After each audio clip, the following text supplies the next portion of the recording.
You are listening to a free version of the Majority Report with Sam Steeder. To support this show and get another 15 minutes of daily program, go to majority.fm, please. The Majority Report with Sam Steeder, where every day's Casual Friday. That means Monday is Casual Monday, Tuesday, Casual Tuesday, Wednesday, Casual Hump Day, Thursday, Casual Thurs, that's what we call it, and Friday, Casual Shabbat. The Majority Report with Sam Steeder.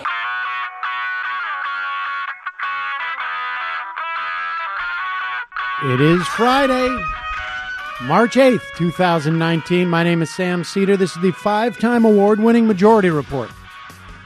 We are broadcasting live steps from the industrially ravaged Gowanus Canal in the heartland of America, downtown Brooklyn, USA. On the program today, Ben Dixon, host and proprietor of The Benjamin Dixon Show. Also on the program today, Paul Manafort gets 46 months in the clink. And that's just his first sentence, ladies and gentlemen. Part 2 coming up shortly. Meanwhile, Donald Trump turns out to have hosted the former owner of the sex trafficking massage parlor where Bob Kraft got busted. Coincidence. Fake tugs. Fake tugs. I didn't start anything with the wife. Democrats in the House pass one of the largest voting and ethics reform bills maybe in decades. And 23 Republicans vote against a resolution condemning hate. Meanwhile, the Pentagon asked to warehouse up to 5,000 detained migrant children as the White House plans to drain military pensions to build the wall. Elizabeth Warren releases a plan to break up Amazon, Google, and Facebook. Doesn't involve prison sentences for under the Sherman Act, but still pretty good. Mitch McConnell prepping a new nuclear option to speed up confirmation of right-wing judges. No word yet if it involves blowing up the moon and having its pieces fall into Lake Michigan. And someone in the White House is leaking stuff about Javanka to Democratic investigative committees. And lastly, Chelsea Manning sent to jail for refusing to testify in the U.S. government's WikiLeaks case. All this and more on today's program, ladies and gentlemen. Thank you for joining us. Another week has passed. I don't know what to tell you. We are still here, barely. We did it. It's amazing in this era, but a week goes by and it feels like we were on vacation like 6 years ago. So much. Yeah, I feel that way, and I was on vacation last weekend. Like this week, actually. Yeah. Up until Monday. Up until Tuesday. Well, let's not get technical about these things, folks. But nevertheless, yes, it's another crazy. No, I'm not getting. It's all just about accuracy. I'm trying to make a point. But another crazy week, and it's going to get worse, folks. Let me just touch on this McConnell thing, because sometimes stories like this get lost, and certainly. I'm not going to go into a long diatribe about Jimmy Dore or other people who are just not bright enough to understand the implications of having a Republican executive in office in a Republican-controlled Senate. There's not going to be any legislation that gets passed over the next 2 years, 18 months, 2 years, that is going to be particularly horrific. There may be some corporatist ones that get passed that do so with a little fanfare that we may not like, but there's not going to be any huge tax cuts for the wealthy again. There's not going to be a rollback of the ACA, although it will happen administratively in some sectors. There's not going to be cuts to Medicare. There's not going to be cuts to Social Security. There's not going to be Social Security privatization. However, what has happened in the Senate and will continue to happen in the Senate, and at a pace that is even greater than it's been, will be the wholesale monopolization of the far right of our judiciary for decades to come. Decades to come. If we are extremely lucky, the worst that will happen about the Supreme Court from now until 2020 will be that a 70-some-odd-year-old conservative is replaced by a 45-year-old conservative. So that seat will not come up for grabs for another 30 years. And if you look at the conservatives on the court, that majority of 5 will be there until I am probably too old to speak into this microphone and be legible and understood. Huge missed opportunity, obviously, with the Garland thing. I mean, it wasn't, putting aside that Garland was not the pick that I would have chosen. But Kennedy and maybe Thomas I would imagine Thomas is going to announce his resignation pretty soon. That would be my guess. Yeah. They're going to want to get him out of the way.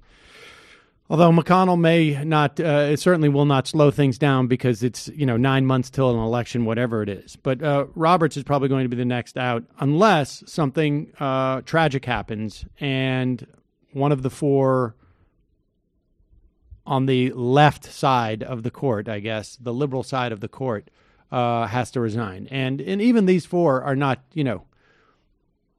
they are to the right of nearly everyone who sat on that court, supposedly in the left seats 30 years ago.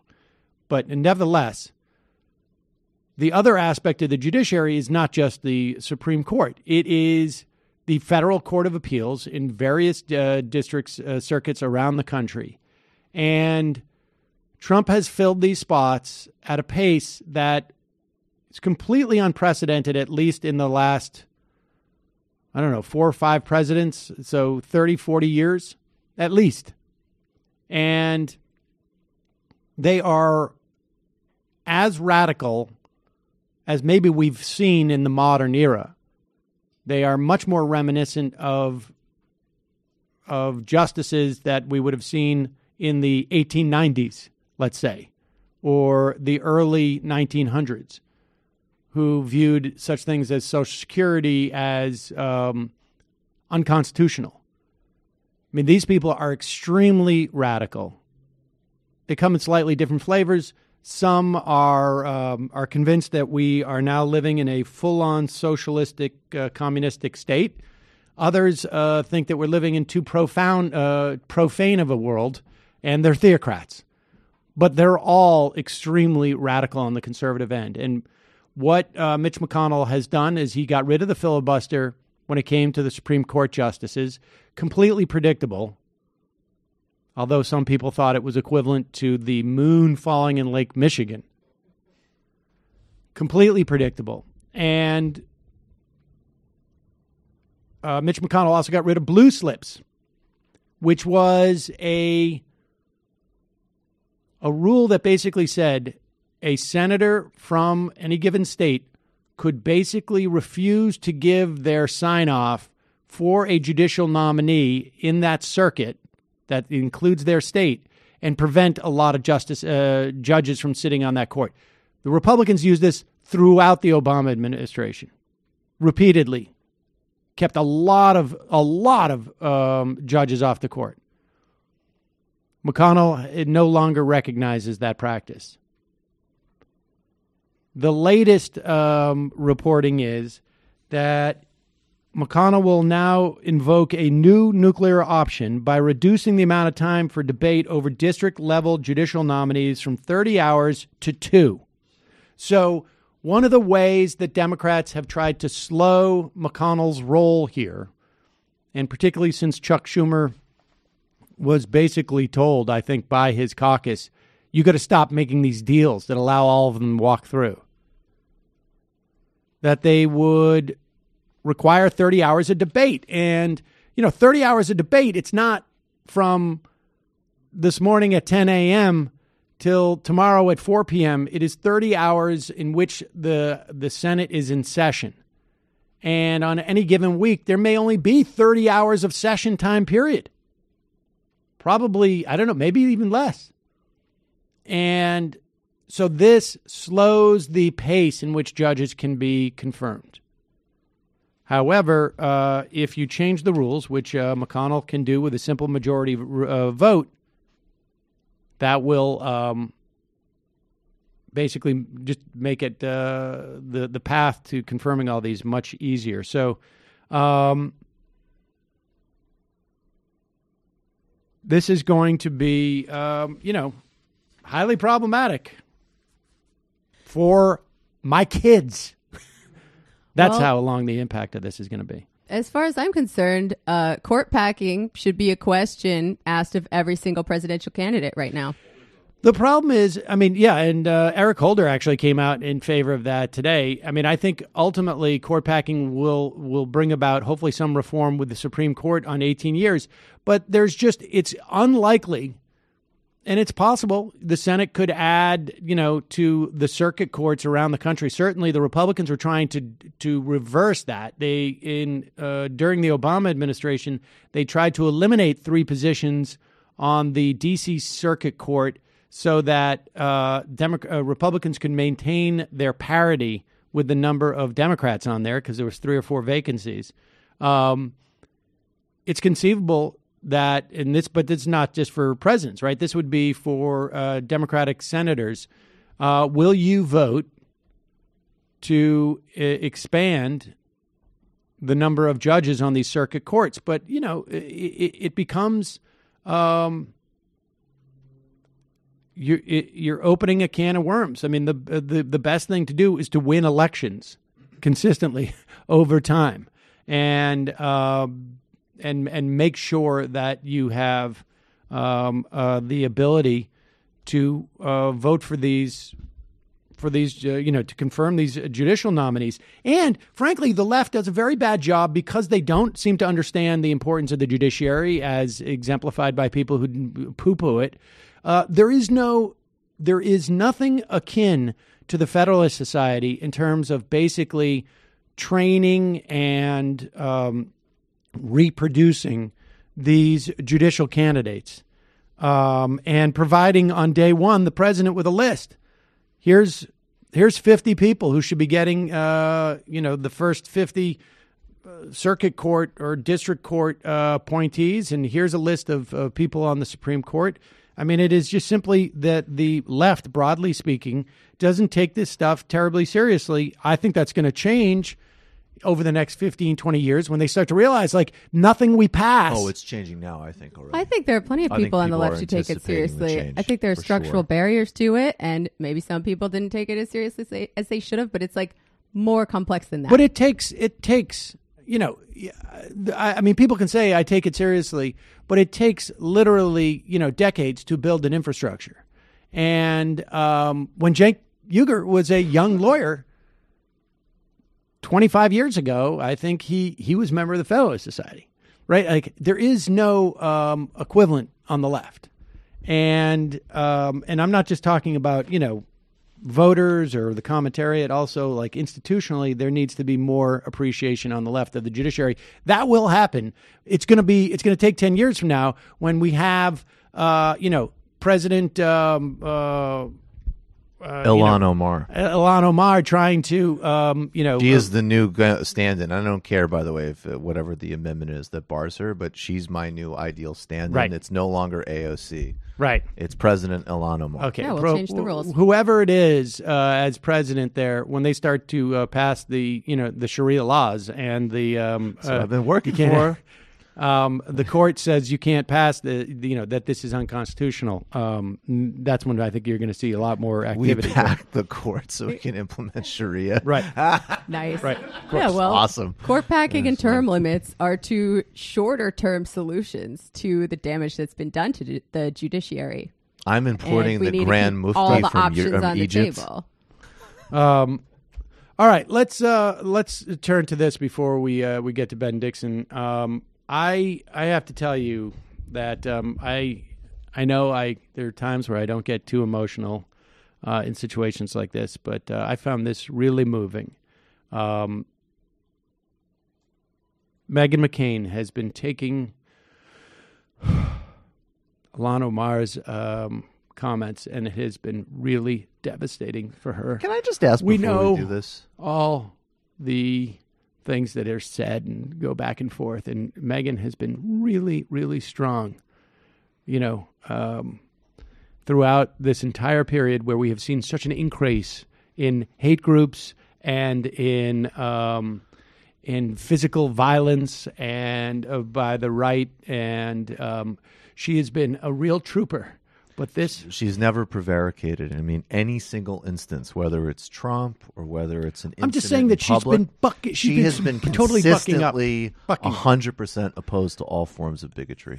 But she's just hit her limit with what's happened with Ilhan Omar. When we had Barry, let me just finish. When we had Barry Weiss on as an expert in what is anti-Semitic and what isn't, I asked her, is it okay to talk about Israel's policies and not be called anti-Semitic? And she said yes. She said yes. She said where it crosses the line is when you say that Israel does not have the right to exist. That is when it croses the line. Now, Omar has never suggested that Israel does not have the right to exist. Can I say what she has said? So, to me, it seems to me that Republicans are trying to use this as a wedge issue. I'm really not. And I think that... Not you. I'm not talking about you. This selective outrage is kind of crazy, because I don't think that the Republicans have moral high ground here. But it seems like Democrats I think are upset that Kevin too, McCarthy has used these anti-Semitic tropes. I think that Jim Jordan just recently, tweeted this against Tom Steyer. Remember that Ilhan Omar in the West Virginia Republican Party just had this huge poster superimposed with her face with 9/11 terrorists. And I haven't heard any outrage about that coming from the Republican Party. This selective outrage. And I will tell you, I take this very personally as a woman of color who has been the subject of so much bigotry. And what a lot of people don't know is that my grandfather is Jewish. He is a Sephardic Jew. And so I have... my family members have received a lot of bigotry. So, but I know Joe Lieberman.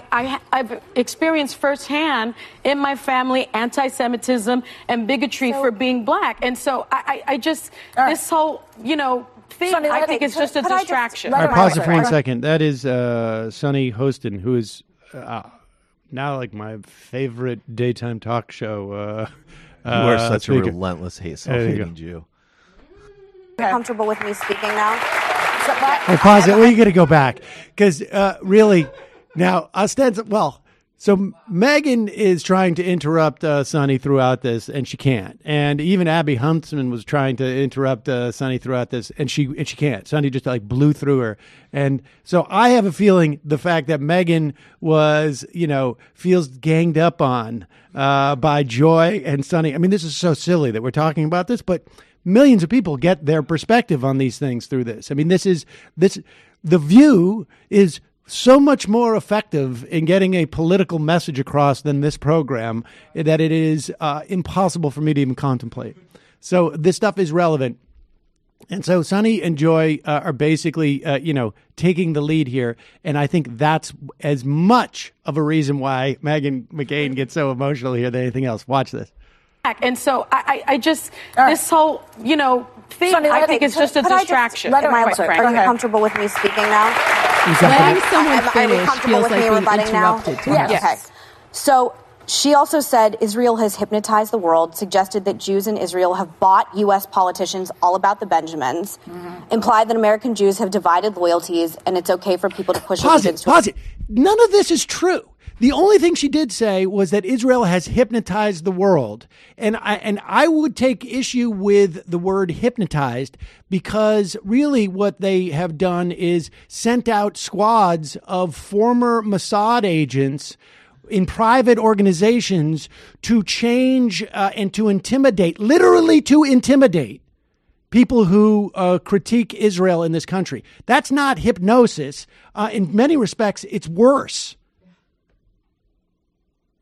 And this is something that she tweeted in 2012, deleted, and apologized for. And frankly, I got to tell you, it may be inappropriate language for a congressperson, because you're in a, I tell my son, hey, we're at a restaurant. Don't keep talking about your penis, because not that there's anything wrong with your penis, but just it's just, there are things that are more appropriate in other situations. At home, you can talk about it with me if you want. Yeah, English is like her third language. But it's not on her if she didn't know the association with that word. But even if she meant it as she did, the reality is we know that there is, and I personally know this, and I mentioned this the other day, Israel is extremely aggressive in dealing with their critics, and from whether I was on a radio show and I get contacted from the Israeli embassy the next day I critique Israel, or whether they're sending out former Mossad agents to harass people. And this is all well documented. I mean, there was a story this past week in it. So, but everything else she says about the dual loyalties and referring to Jews simply did not happen. This is getting your news from the Daily Caller and their interpretation of what she said. Allegiance to a foreign country. I again say, why this obsession with Jerusalem and Israel? Why this obsession with this specific area of the country? And as you said... Pause it. She also is a huge critic of Saudi Arabia, which Meghan McCain doesn't know, because Meghan McCain has done nothing except for read the Daily Caller about this. As you've said many times, these are dog whistle comments for Jewish Americans. Yes, they are. We and agree. they hear what she's saying. And she had to apologize for that. But you have to admit, Meghan, that it is disingenuous of the Republican Party to go after her. This is her point, when they are backing a president who is in bed with dictators committing human rights violations really, all over the world. Traffics in bigotry. Traffics in bigotry. Let's go there. So just really quickly, since we're talking about I take this very personally. I would go so far as to say I probably verge on being a Zionist as well. But I will say that I don't have family that is Jewish, but Joe Lieberman and Hadassah Lieberman are my family. Yeah. And I take the hate crimes rising in this country incredibly seriously, and I think what's happening in Europe is really scary. And I'm sorry if I'm getting emotional, but you're right. The idea that this is politicized, I'm really not. I was very nervous to talk about this on the show because I thought it would become politicized, and it really shouldn't be. On both sides, it should be called out. Right. And just because I don't technically have Jewish family that are blood related to me, it doesn't mean I don't take this as seriously, and it is very dangerous. Very dangerous. And I think we all collectively as Americans on both sides, and what Ilhan Omar is saying is very scary to me, and it's very scary to a lot of people, and I don't think you have to be Jewish to recognize You don't. that. And I just hope instead of a resolution just from the Democrats, I'm tired of the selective outrage, and I hope that we have a joint resolution perhaps from Republicans and from the Democrats. I would be in favor of a joint resolution. Well, just because I'm not Jewish doesn't mean I can't do fake outrage and ridiculous crass identity politics. Incidentally, I have to say, to defend the Jewish people, you pick two of the worst Jewish people in human history. Joe and Hadassah Lieberman are your doorway to Jewish they're completely out of the mainstream of Jewish thought. They're in this marginal country. in Jewish thought. And so you don't have to be Jewish to be outraged at Ilhan Omar's comments. And actually, it's probably a liability to that end, because I am quite confident, and we haven't seen any polling, but I am quite confident that the majority of Jews in this country are not concerned with her comments. Well, I also have to say, too, in addition to how disgusting and fake that came off to me, and how, of course, Joe Lieberman is not helping your case, I'm going to go back to Hillary Clinton, Chelsea Clinton's trash, disgusting tweets about Ilhan Omar lecturing her on not only anti-Semitism, but actually citizenship in this country a couple of weeks ago. And so, like, what is it with trust fund baby children of prominent politicians who had everything handed to them, impugning the integrity and patriotism of somebody who came from a refugee camp to be in Congress, who has worked more hard and is more self-made in an afternoon than they are in a lifetime? It's disgusting. No, she poses a threat to the bipartisan neoconservative foreign policy consensus. Therefore, she's very dangerous to them. And, you know, they're going to use whatever underhanded means they can to silence her. I also think Meghan McCain is married to the head of the Federalist, which maybe doesn't have the same weepy relationship to Joe Lieberman. Yeah, here's a couple of just headlines from the Federalist. Steve Bannon isn't anti-Semitic because Jewish girls are whiny. Wow, right. That's kind of funny. I'm sorry. Well, it's not only funny; it's also true. But I would say that, you know, again, what's great about this is, like, these are people that, first of all, Republicans spend all day either just denying actual acts of racism or any other form of bigotry, or if they're Meghan McCain and they want plausible deniability, they pretend that something isn't there. And now all of a sudden they can impugn subtlety when it comes to her. All right, we got to take a quick break. When we come back, we'll be talking to Ben Dixon. Right back.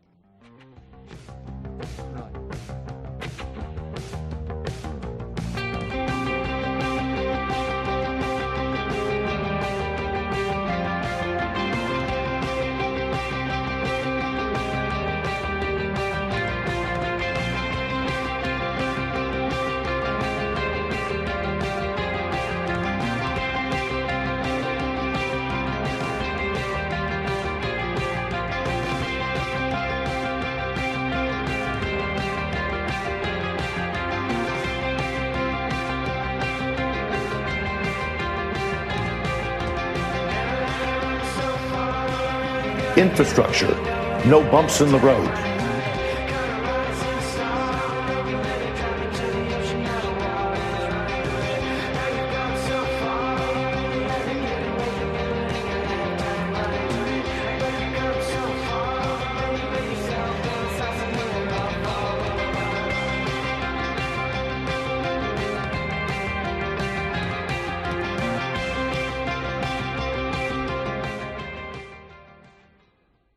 We are back. Sam Cedar on The Majority Report. And just a reminder, folks, you can support this program by going to jointhemajorityreport.com.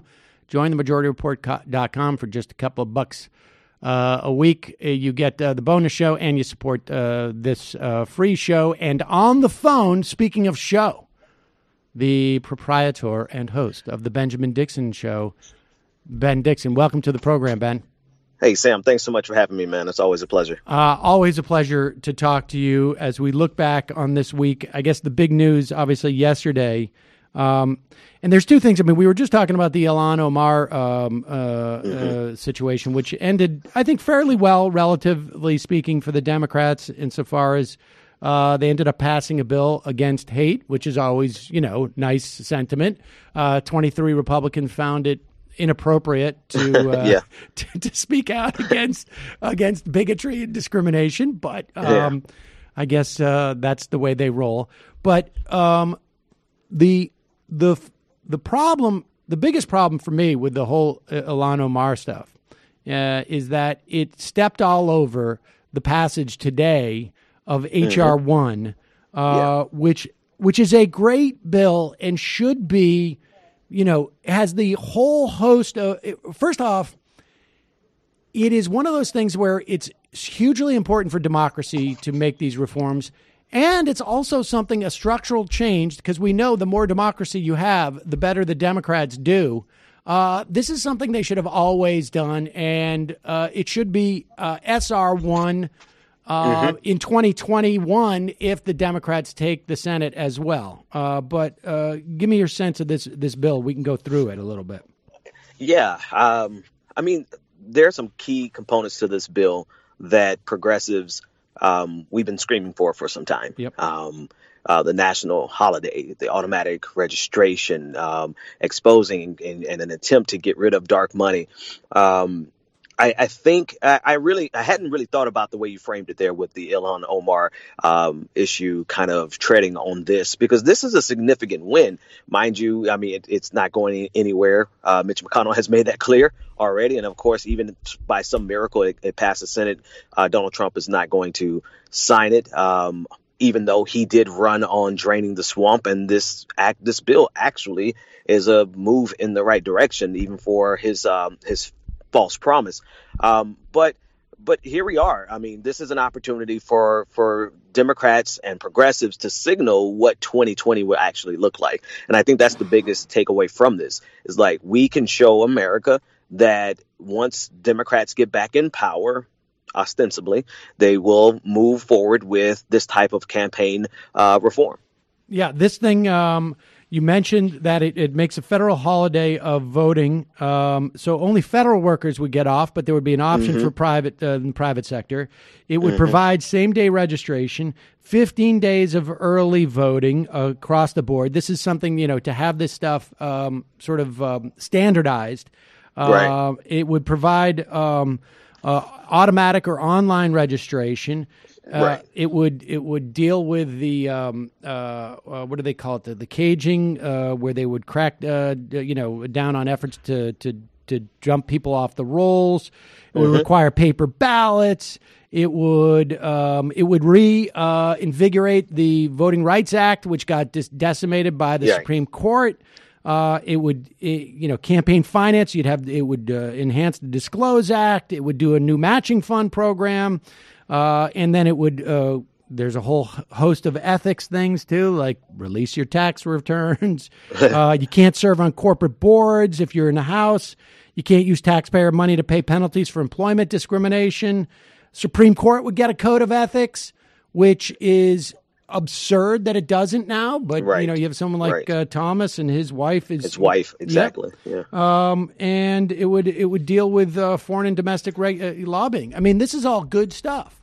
Yeah, I mean, it's unquestionably good. I'm actually to be honest with you, I am a little shocked at how robust it is, and perhaps it's robust because it doesn't have a chance of passing. Because let's be real, there's things in there that obviously Democrats have benefited from. But I think if we look at it through an optimistic lens, I think the powers that be on the Democratic side have to realize that even though they benefit from some of these things, the Republican Party has disproportionately benefited from all the things that they're trying to address in H.R. 1. And so that's looking at it optimistically. And again, I think the best that we can do is invigorate the various bases. Like there's components in here that should resonate with Republicans if we were in such a hyper-partisan era. But I think this bill really could be something that will invigorate the frustrated base that just feels like that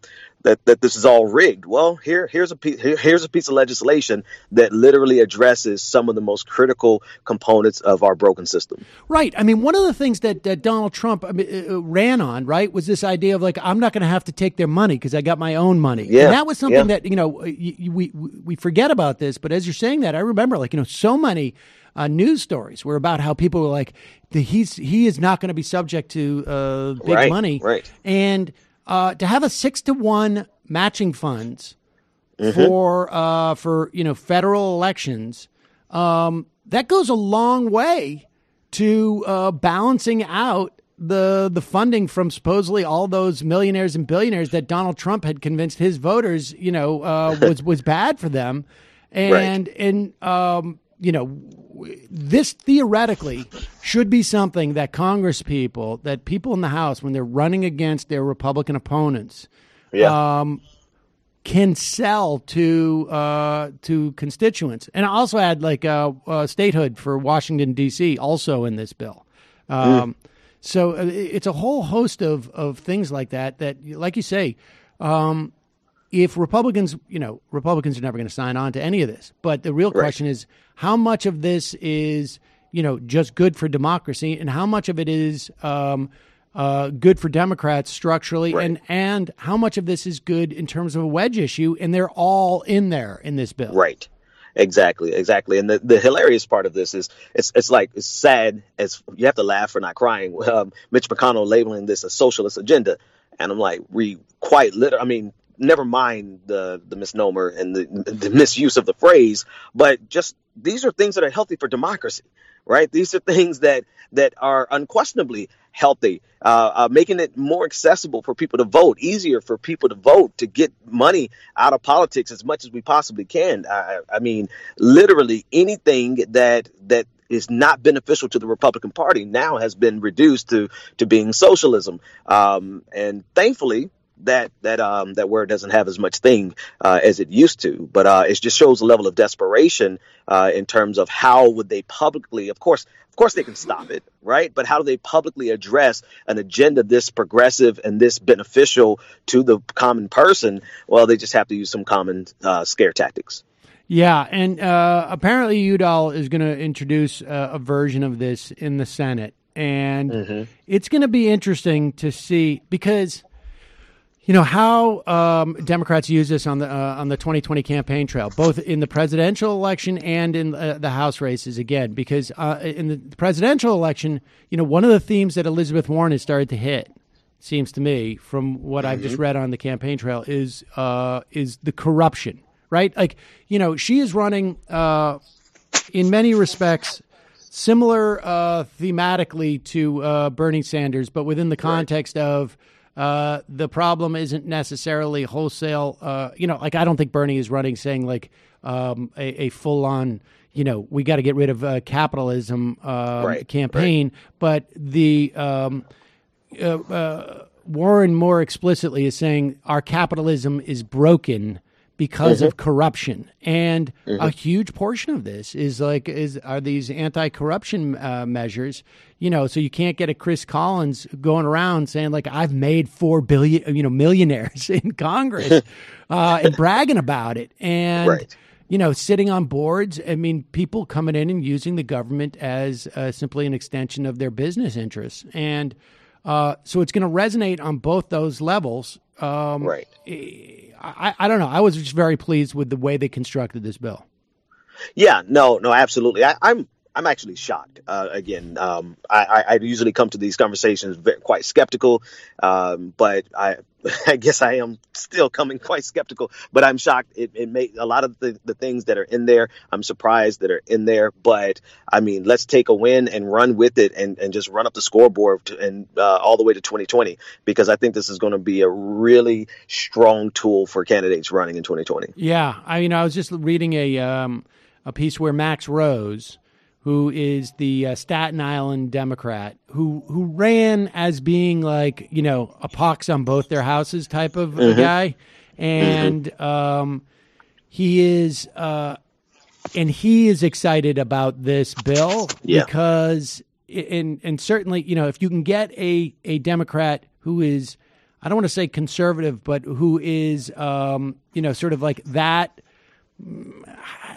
I don't want to say, there's a slight right wing, independence quality to him, right? And maybe that's a little bit of an overstatement, but when you have a Democrat like that who feels strongly that they can run on this bill, then you really hit a bill that can that crosses the gamut. And I don't know what's going to come out of all of these hearings and whatnot, but it is clear that the Democrats, because now they have the opportunity to actually investigate this stuff, the idea of corruption is going to get because I don't know if Donald Trump is a Manchurian candidate, but I certainly know that he's corrupt, and the level of corruption that we have seen throughout the administration has been unprecedented. And Manafort's going to prison for at least 47 months as of the sentencing hearing number 1 because of corruption, right? I mean, just the tax evasion, whatnot. What was your take on that sentencing? I have a little bit of ambivalence about that sentence. I really am.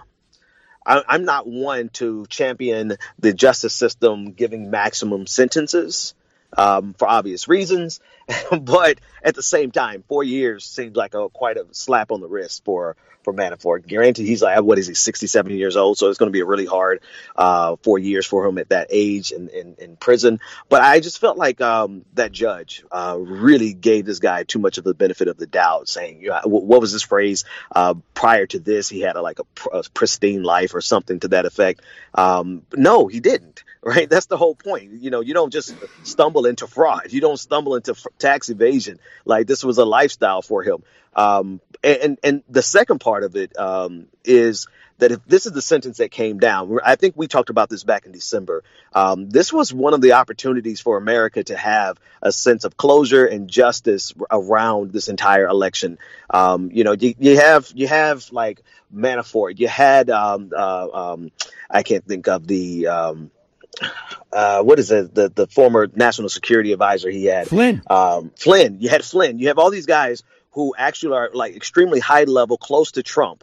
And my thesis back in December was, well, if we aren't getting justice with these guys, because I don't feel like 4 years is justice.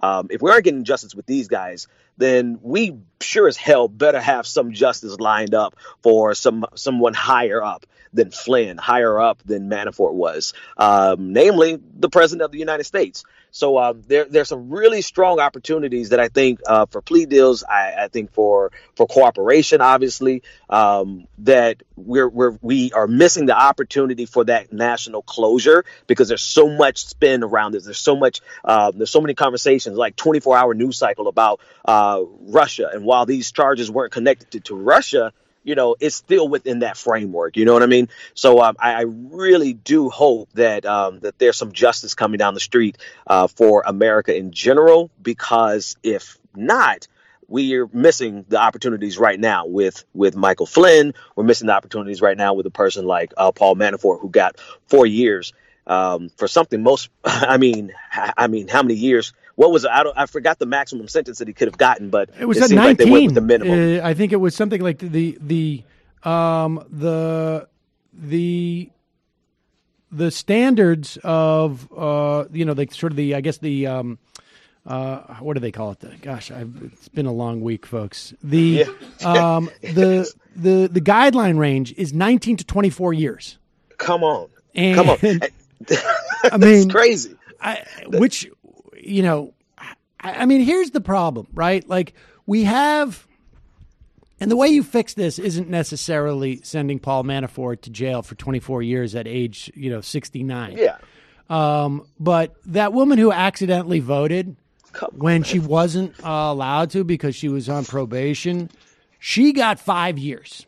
Right. For accidentally voting. Or I should say voting thinking that she was allowed to. And she got 5 years. And people are tweeting out a myriad of these examples. And so put aside whether Paul Manafort should have gotten more time. Okay, because I do think 4 years, if he serves 4 years, and who knows how much he actually serves, at age 69, that's pretty. That's a pretty harsh and ignoble way to end your life, essentially, or to start the beginning of the end of your life. But there was you referenced that point about his otherwise blameless life. Yeah. And Franklin Foer at The Atlantic put together the best sort of like rebuttal to this, I think, or at least the most poetic. and he started every paragraph with, in an otherwise blameless life, he produced a public relations campaign to convince Washington that Ukrainian President Viktor Yanukovych was acting within his democratic rights and duties when he imprisoned his most compelling rival for power, or when his police killed 130 protests in the Maidan, or that he walked away from a $20 million debt to a Russian oligarch, or he put his protege in the pro-Trump super PAC to funnel money to him to pay off debts, or when he was found guilty of tax evasion on an industrial scale, or when he lied to investigators and lied when he took the plea deal, or when he tried to phone a potential witness in his trial to alter his stories. I mean, when he went on and in the 80s, when he went on to, work with a Roger Stone in a lobbying outfit that helped develop racist memes against Democrats, or when he worked to help regimes that were involved in atrocities all through the 80s. I mean, that's a pretty blameful life. I mean, I guess, I'm just trying to think of what it would take. But that seems to be a weird, it's one thing for the guy to, the judge to come up and say, I think that, we're too harsh as, providing penalties. But, of course, this judge also has a record. Yeah, go ahead. You probably know the details better than I do. Yeah, no, this is the same judge, T.S. Ellis III, who sentenced William Jefferson from Louisiana to 13 years for his corruption. You remember famously the guy with $90,000 in the freezer that the FBI had been tracking. So, what's this change of heart in terms of harsh sentencing, and then particularly to wrap it all in an otherwise blameless life. I mean, you mentioned the young lady who got 5 years. I mean, this is why I have quite the ambivalent approach to this, because, this is a system that if we advocate for harsher sentences, well, they're going to fall disproportionately on communities of color on the federal and state level. That's a proven fact. Right. But at the same time, when you see it this blatant, you have to step back and say 47 months for, 4 years, if he serves that much. It's a disservice, and it's certainly a disservice to anyone who was seeking a sense of justice. The collective American conscience, which is right now looking for closure. I think we're getting to the point where we have Russia fatigue, and to see this guy get off with 4 years when everyone else around him sentenced by the same judge get far more than that. It's really a slap in the face. Yeah, and it's interesting because in the years running up to the Trump election, right, there was a lot of people in sort of our sector, if you will, of political commentary who were pointing out that there's a tremendous disparity in the way that justice is being meted out in this country. Taibbi had a book. Greenwald had a book. In many respects, Dayan's book was largely about that. In the wake of the financial crisis, this dynamic where if you are a millionaire hedge fund or billionaire hedge funder, or if you're the one who's profiting off of all of these mortgages and these foreclosures, you're fine. If you're Steve Mnuchin, you're fine. If you are of lower income or middle income, and you went in and you were basically just trusted your bank loan officer that this is the way that things are done, you got screwed. And this is a problem. I mean, and on some level, the idea, to the extent that there is a problem in this country with discouraging corruption at the highest levels, right, of our society, this does not help. Now, all of this also begs the question of why did it take so long? Why, if Donald Trump was not elected president, Paul Manafort would be sitting in one of his 12, pieces of property wherever he had, drinking, water out of his fur-lined sink or wherever he was doing with all that cash. Nobody would know that Donald Trump was in the money laundering business. Nobody would know that he made his fortune through tax evasion, just like Paul Manafort. Nobody would know. I mean, all of this, none of this would have been, nobody would be digging into this. These guys would be living the life if Hillary Clinton was the president right now. And that is also, I think, highly problematic. Yeah. Facts, right? And I think that there's a certain point where Donald Trump is probably relenting, like just really hating the fact that he became president almost every day, notwithstanding the responsibility that he is not up to the task to meet, but just the sheer reality that by winning the presidency, he has now brought and shined a light on all of his criminal past, all of his fraudulent past in that way. But you were saying, I just want to say one last thing in terms of the justice system. I think one of the biggest differences, and it's something that I'm learning now, the biggest difference really is who can afford to pay the right attorneys. And we see so many times, like, when the young lady, I don't know her legal situation. I don't know what kind of attorney she had that was sentenced for 5 years for voting in the wrong place. When you're going up against this justice system and you're going up against the attorneys that they have, and you're not equipped financially to fight back with your own attorneys, then you are going to get, the harshest sentence that they can get on you, So I think one of the biggest downfalls of our system is just the inability to have proper representation across the board. I mean, our public defender system, while, noble, it is surely inadequate when you're going up against a system that is funded by all of these billions of dollars in order to get the harshest sentences possible. And you look at a Steve Mnuchin, you look at a Paul Manafort, part of the calculus here probably was just the fact that he could afford some of the best attorneys he could possibly get to fight back against all these charges and get a reduced sentence, an obscenely reduced sentence. So I think all that goes into play into the system of injustice and the inequity and justice in this country. Well, yeah. And not only has there been a tremendous rollback in funding for criminal defense attorneys who are doing, pro bono work or public defenders. And we're starting to hear now Republicans talk about, and even on the court, actually, the Supreme Court, there's a couple of justices who have started to hint at the idea that, like, I don't know that we need to provide this for people. That is even more reason why we need statutory criminal justice reform, so that, right, regardless of the type of representation you have when you come into court, that there is no opportunity for you to go to jail for 5 years for being under the impression that you could vote when you couldn't vote.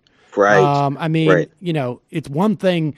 We've uncovered a massive scheme to drive undocumented immigrants from the Massachusetts area in 75 buses and interdisperse them throughout New Hampshire so that we could sway the vote.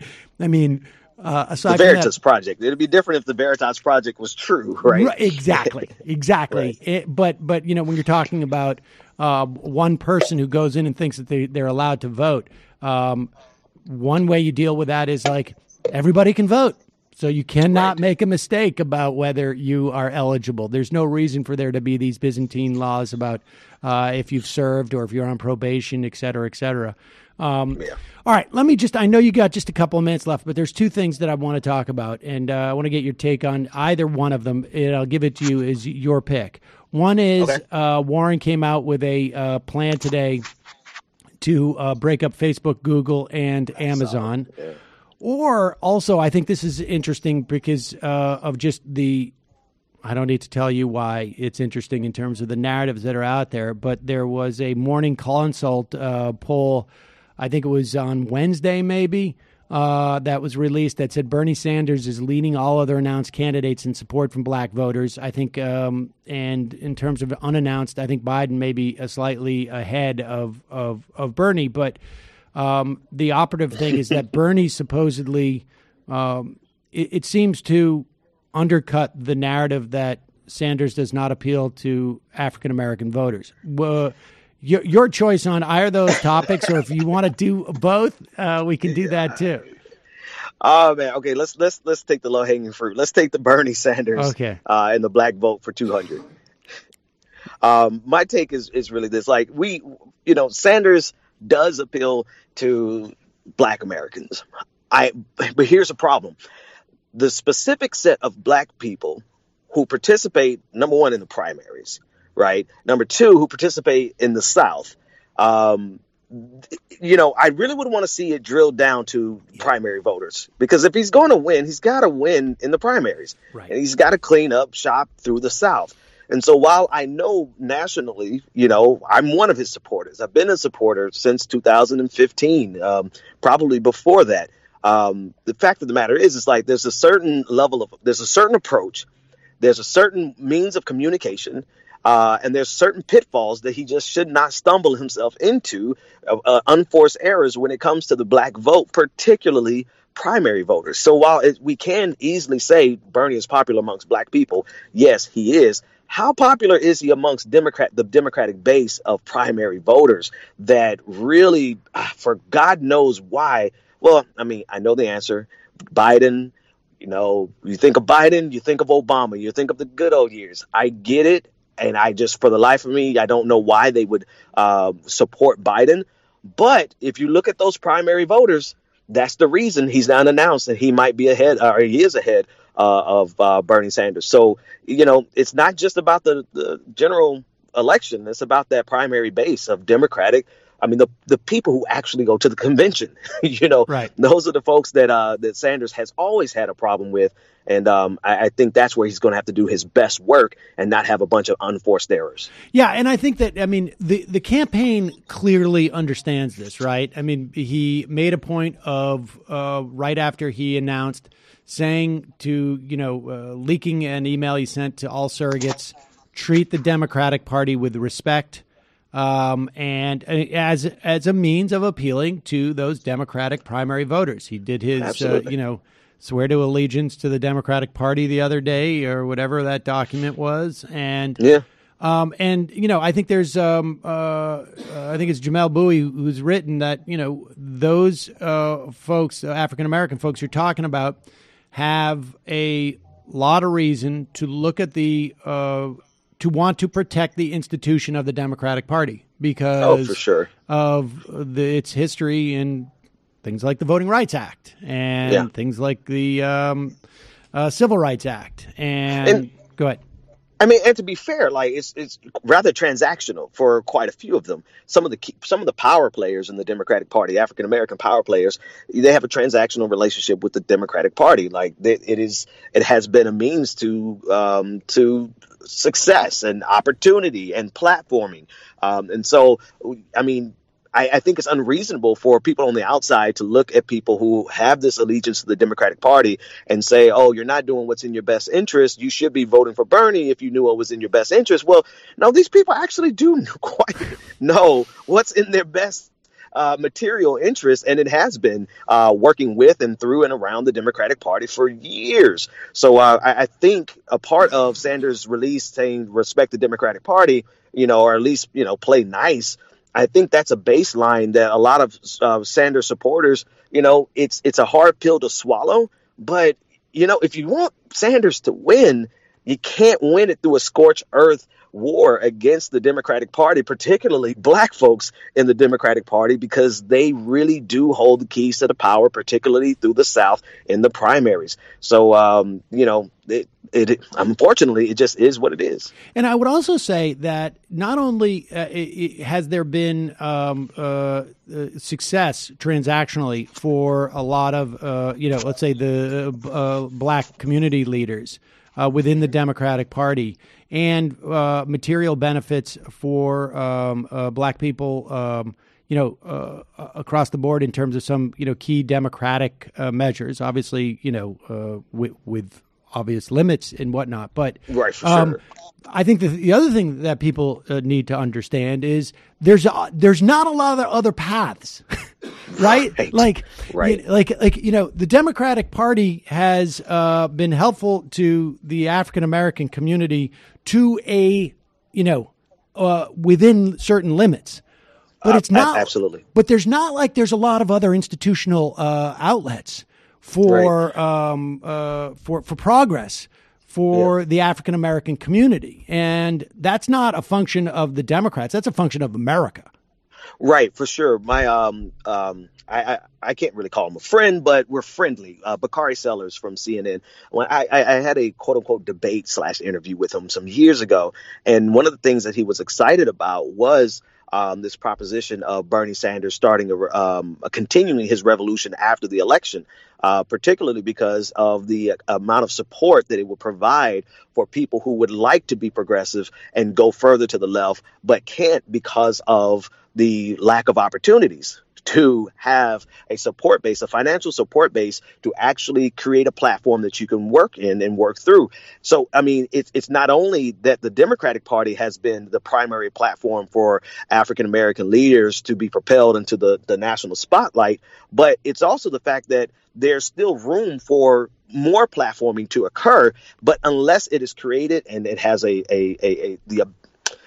unless we have the ability to pump people through a system, almost like the right-wing media machine does, take a person, plug them in, and they're platformed and they have success. Until we start creating that type of infrastructure politically, you're going to continue to see people go to the Democratic Party.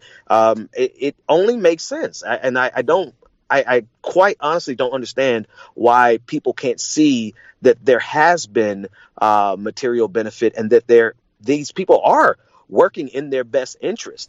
And it could fall back, I'll say this, and it's not a dig against Sanders, but it could fall back to one of the primary issues that I have with Bernie Sanders, with the debate he had with Hillary Clinton. When he referenced black people growing up in, basically in the hood. I'm paraphrasing because it's been years, right? But it's this perception that all black people fall into the same class category. And you have to understand there's quite a few wealthy, middle class, upper middle class African Americans, quite a few of them who have gotten this benefit from the Democratic infrastructure, and they continue to get it. So if you can't put that in your calculus, then you'll continuously be referring to black people as a impoverished monolith, when in reality, that's far from the case. And the people that you need to win in the South in the primaries are part of that upper middle class, well-to-do black Democratic Party operatives. You have to not burn the relationship. You may not have a friendly relationship with them, but if you want Sanders to win, you can't go through the South and just throw them aside.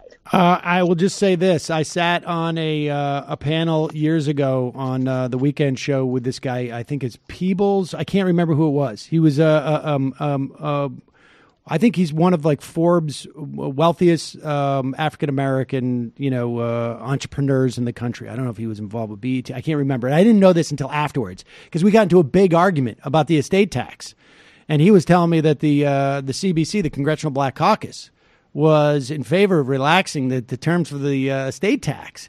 And I was like, okay, but that's fine, but it doesn't make it right. And he was arguing tooth and nail, and I didn't realize he was one of the big multimillionaires. Yeah. And so, but we're not all broke, man. Well, I didn't realize you were a multimillionaire, but I will keep that. I will mark that down in my on my phone when we're looking for a new membership level of the Majority Report. All right, Ben. Thanks so much for your time today, man. I really appreciate it.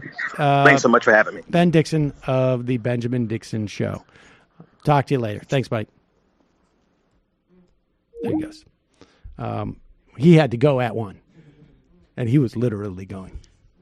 All right, before we go into the fun half, I want to talk about this Warren proposal because we have talked about in the past the idea of how would you break up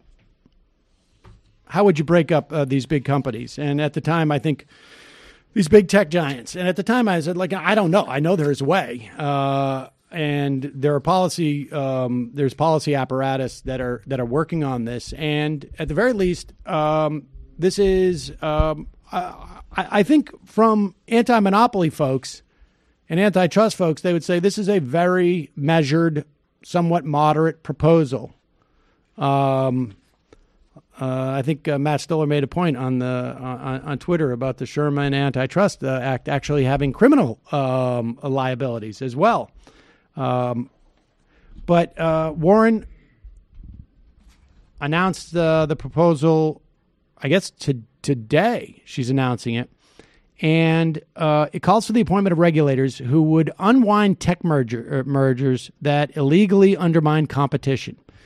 And it would also, this is sort of consistent with the SynFin laws that we used to have, the syndication laws, which first, I think, came from movie theaters back in the early 1900s. Or mid-1900s, where you could not be a movie studio and own movie theaters. And the reason was because, obviously, you're going to favor your own movies in these movie theaters. You're going to crowd out the competition of other people making movies. And so, and then we saw this in television as well. Bill Clinton rolled this back in the Telecommunications Act of 1996, where studios, NBC studios, could not sell to NBC television because obviously they would be incentivized to only put on projects made by NBC television. And now, the theory, I guess, was that, and it was problematic for several years. And then I think cable basically opened it up quite a bit. The reason why you got that Union Cafe show that Jim Fallows did was a perfect example of what happens when NBC produces its own shows. Garbage. I was offered it, but let's not get it there. All right, so here's the point. She is proposing that you cannot have a platform that both offers a marketplace for commerce and participating in that market. So, for instance, Amazon Marketplace cannot, every time you search for something, provide you with something that is either an Amazon product or something that has been promoted by Amazon. Right? So, because Amazon now is the number one search function for products. People don't go to Google when they want to buy a hamper for their apartment. They go to Amazon and they buy a hamper, and then Amazon pushes the product that they have the most financial interest in. That's problematic. On YouTube, if it's going to be a marketplace for videos, should not be promoting products or video products that they have a financial incentive in. You cannot be both the distribution mechanism and also a supplier to that mechanism. I mean, this is what net neutrality is about. Fundamentally, the idea that Verizon has the pipes that they're sending to your house, and they cannot disadvantage competitors to what goes through those pipes to what they are sending through the pipes. Point of information. Sorry. How's that going to work with Facebook? Because the product there is your personal information. Well, it would force the rollback of some acquisitions by Facebook. So there are deals for things like WhatsApp and Instagram, or Amazon's addition of Whole Foods and Google's purchase of Waze are examples of what they would do to unwind these things. Companies would be barred from transferring or sharing user data with third parties, which is everything that Facebook is, right? I mean, that's Facebook's model. So those are the major elements of this. And what would happen in terms of how they would determine on some level which companies are subject to what level of scrutiny and regulation. Warren's plan creates two tiers of companies. Those that have an annual global revenue of $25 billion or more, and those that with an annual revenue of $90 million to $25 billion. The upper tier would be required to structurally separate their products from their marketplace. Smaller companies would subject to regulations, but would not be forced to separate themselves from the online marketplace. So you could have smaller entities. And the thing is, what is their product on Facebook, right? It is like the data. And it's you. That's it. And it's you. And so you can't both collect this data and monetize it in the way that Facebook would want to and remain that big. And so there may be other proposals that are released to this. Hopefully, this is one of those situations where, like, Warren again. And I saw a quote where Faz Shakir, who is now the campaign manager for Bernie, had said just weeks ago, before he was appointed the campaign manager, that Warren seems to be winning in the marketplace of ideas in terms of rolling out new policies. Bernie's not quite there yet in terms of like starting to introduce new policies. Of course, many of his old policies have now been adopted by everybody in the field, which is great. Trendsetter. But, you know. Also, Faz Shakir, first Muslim appointed to manage a campaign. Indeed. But, you know, it's always, what have you done for me lately is in this business, as it were. But and also in Eddie Murphy.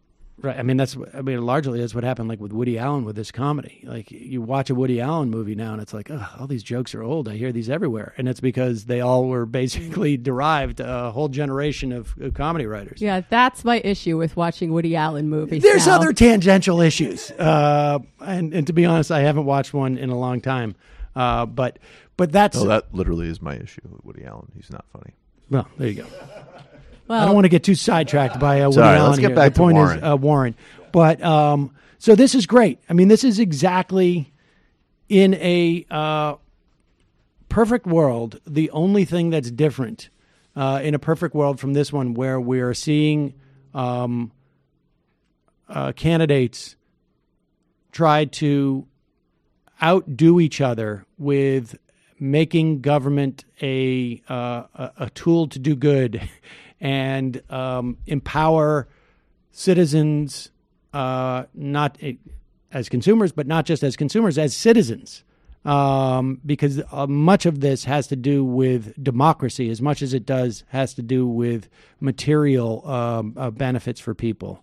And we should understand that material benefits for individuals is not just a function of you as a consumer.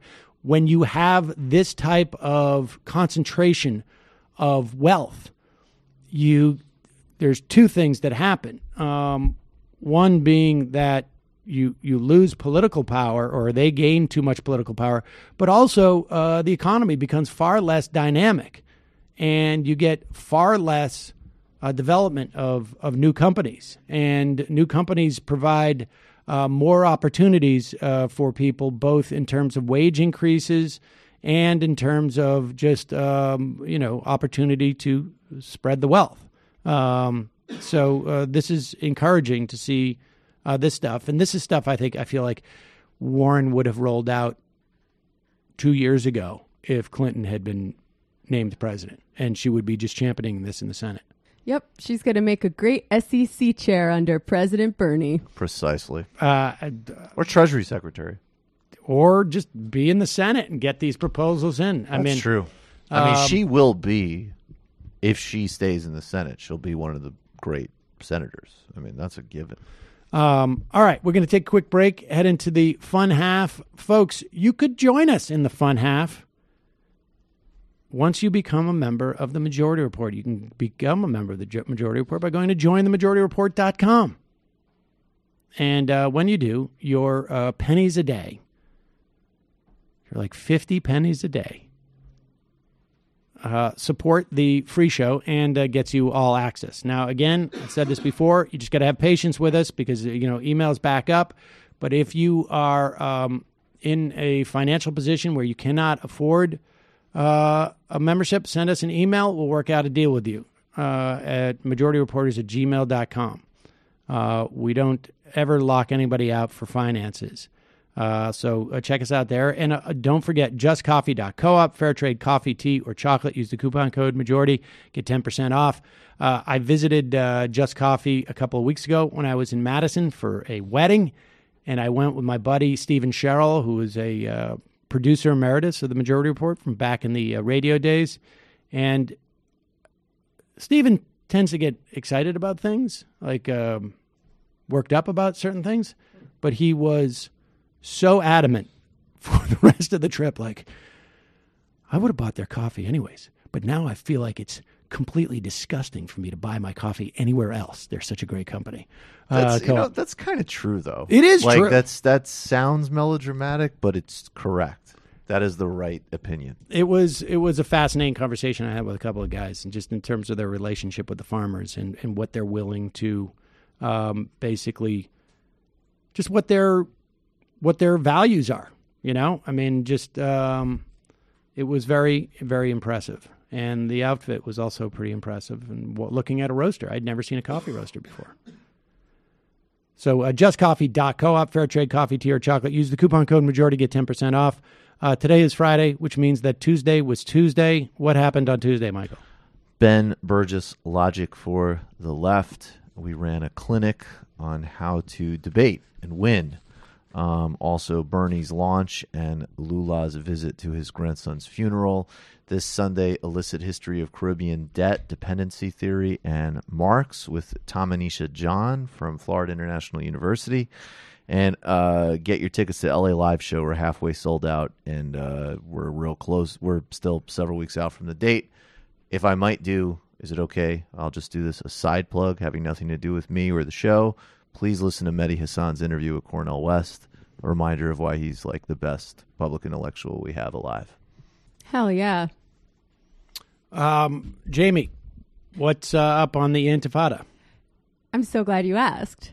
This week on the Intifada, we speak with Hamilton Nolan of Splinter News, formerly of Gawker, about media organizing, union organizing in general, the current landscape for labor in the U.S. and beyond. And we have a bit of a back and forth about whether we need to reform the current labor institutions or whether we need a whole new paradigm. Also, if you haven't listened to it yet, our interview with Kim Stanley Robinson, the utopian sci-fi hero from last week, we let Will Menaker sit in on it because he's a huge nerd like us who loves his books. It made me feel hopeful for the first time in a while. So if that doesn't get you, I don't know what will. Matt, what's happening on the Literary Hangover? What's happening is listeners are subscribing to it on YouTube, Literary Hangover. Coming up is going to be an episode on King Philip's War and the captivity narrative of Mary Rowlandson. The captivity narrative. That's nice. Next week, though. All right, great. We're going to take a quick break. Head into the fun half. 646-257-3920 is the number. See you there.